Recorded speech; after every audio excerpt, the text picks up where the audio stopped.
Hello मेरे student, अरे लेके क्या क्वेश्चन नंबर 11 क्या बोलो। अब क्या है समानता से भी a1 बराबर कितना देगा रूट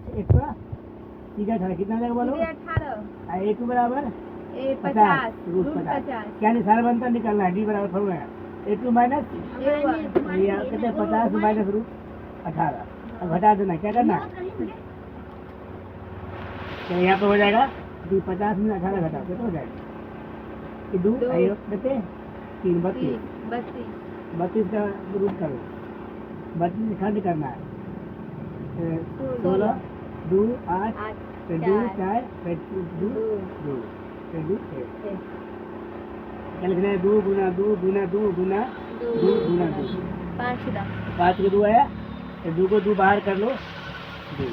4 रूट 2 का आंसर कहते हैं 4 रूट 2 हो गया। लाइक करें कमेंट करें शेयर करें।